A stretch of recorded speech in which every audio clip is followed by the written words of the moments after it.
Welcome back, friends, to the ongoing renovation. Well, I saved you the trouble of watching the drywall on stage because it's hard on camera equipment.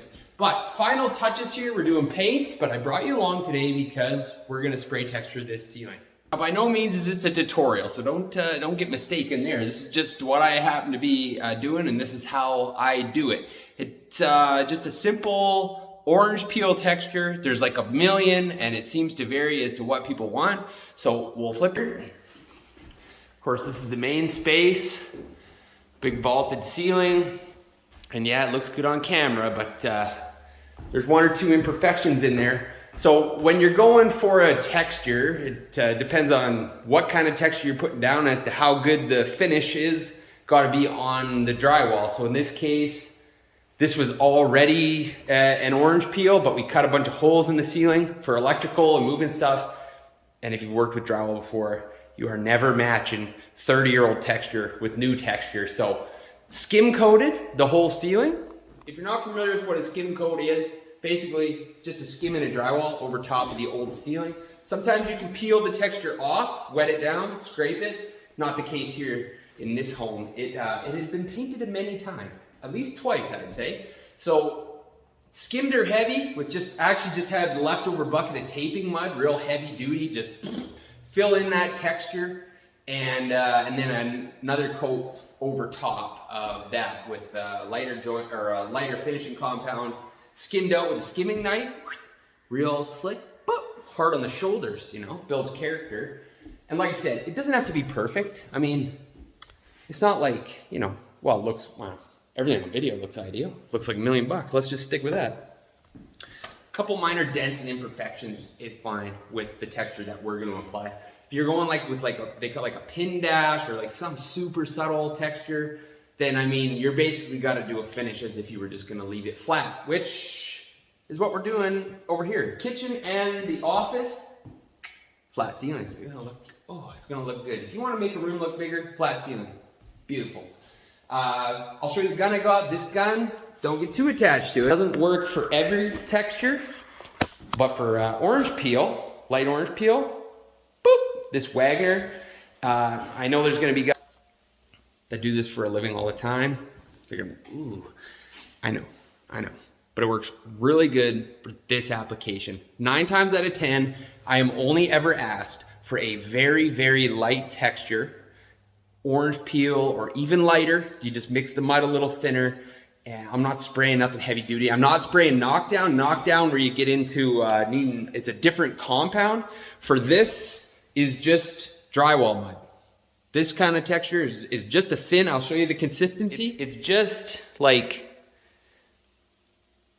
oh, that's even thickened up a bit. We might thin that out, but it's like a thin pancake batter, essentially. And of course you do a test run. You don't just give her a go. We'll spray the wall here a couple times and I'll show you how it works. So no air compressor. What you're gonna see, you know, a bigger setup, hopper gun. It looks like a paint gun, but it's got a big hopper on top and an air compressor feeding that.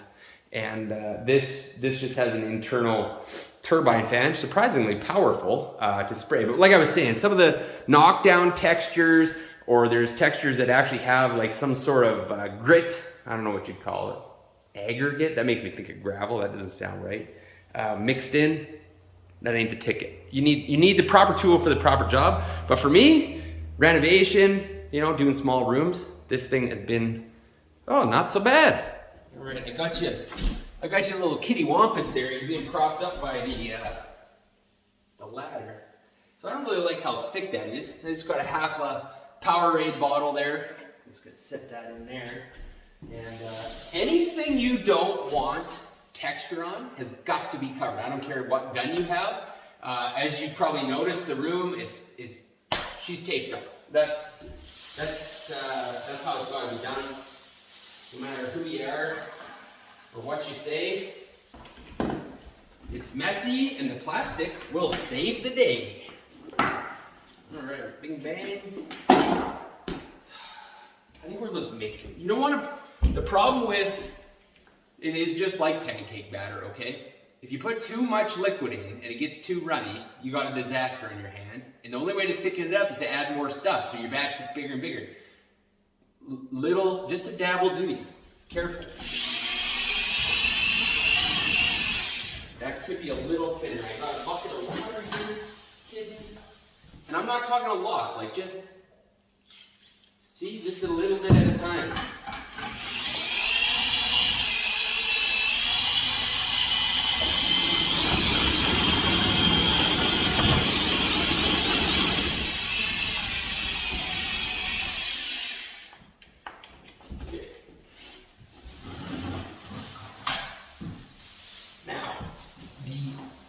You want to make sure everyone's covered.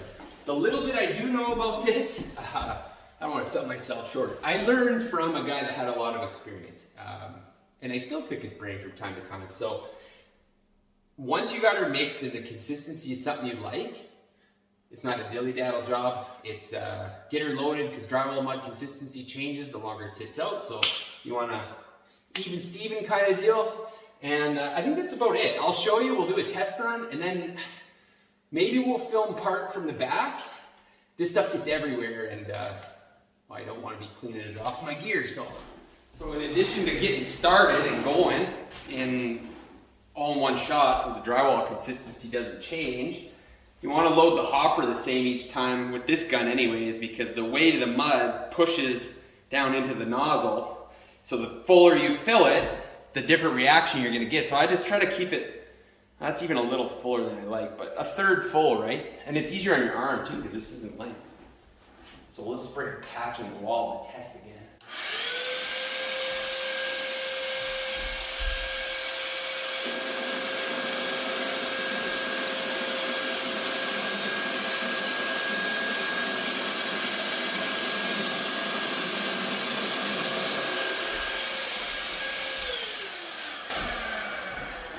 I'd say that's about perfect. I would say that's about perfect. That's like really nice. Here, I'll have it. You can have a peek. See, might be hard to tell, but see, just nice, even. Oh, minus that. That's dry and hard. That's from drywall. But this patch here, just an even consistency of spattering and just little pin dash stuff in amongst like that.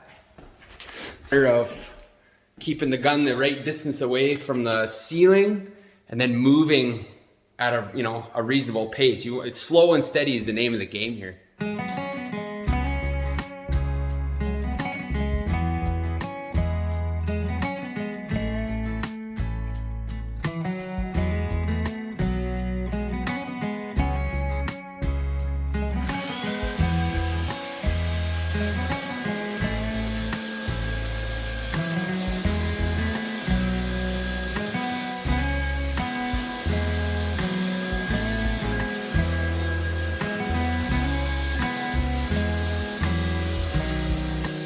All right, well that's a wrap. As you can see, messy job, but beautiful. So you just gotta keep an eye on it to make sure that it just kind of looks even, and then don't get too worried.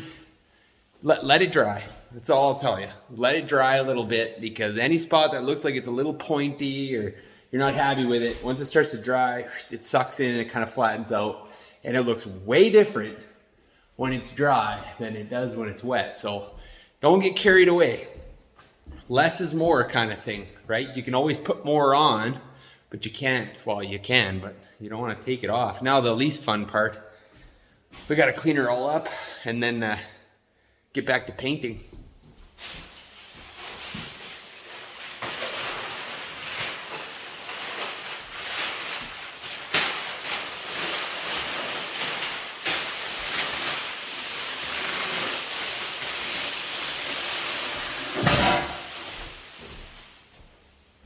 No mess on the walls. Well, there you have it. Texturing done, drywall stage is done. Sure feels good to get that kind of stuff done, and out of your hair, washed out of your beard in particular. Alrighty, I'm gonna wrap this video up in the out of doors, but it is sprinkling, and we are exceptionally grateful for that, because I don't know if you know this, but old Canada, she's running a little dry these days, drifting a little smoke around, so rain is welcome. I've become 100% dependent on the hat light. Does it look awesome?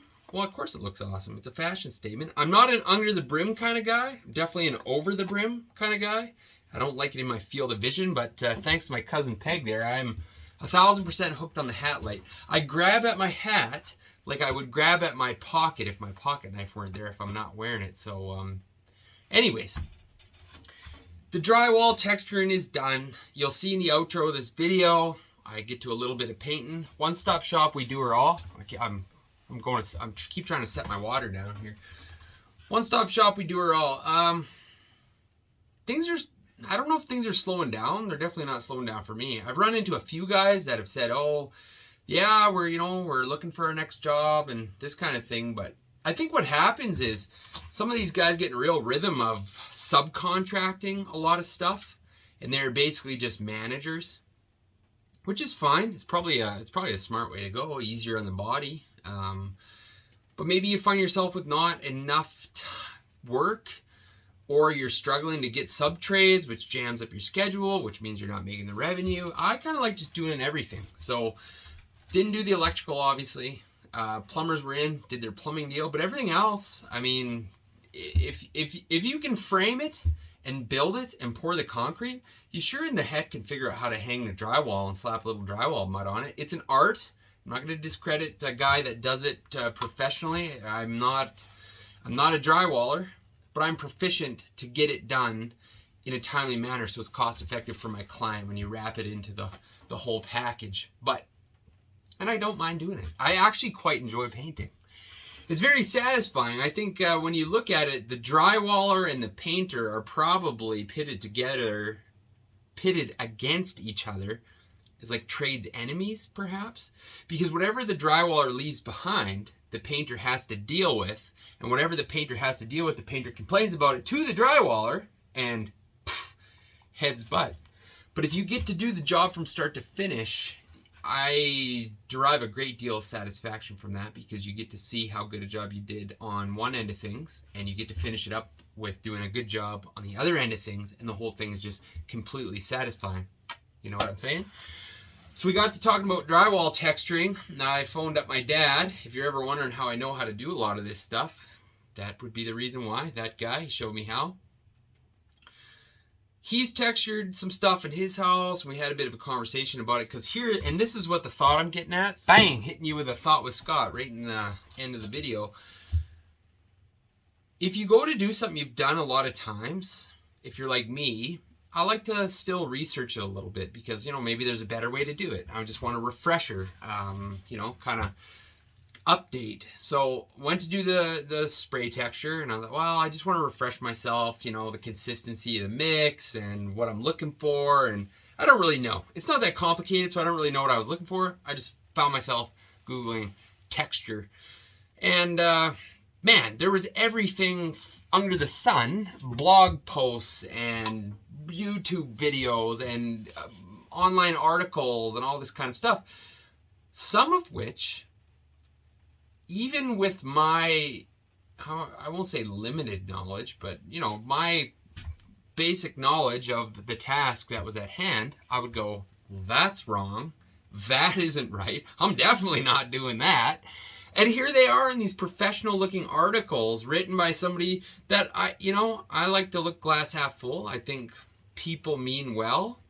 And maybe in the region that they're at, there's a reason for doing the drywall texture or whatever construction process you're reading about. Maybe there's a reason they're doing it that way there, and you have to dig more into it.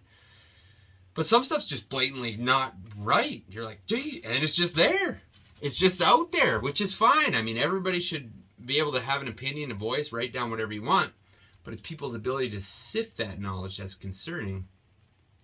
So what it got me thinking about was I shared a photo with a group of gentlemen the other day, and it was a logging truck.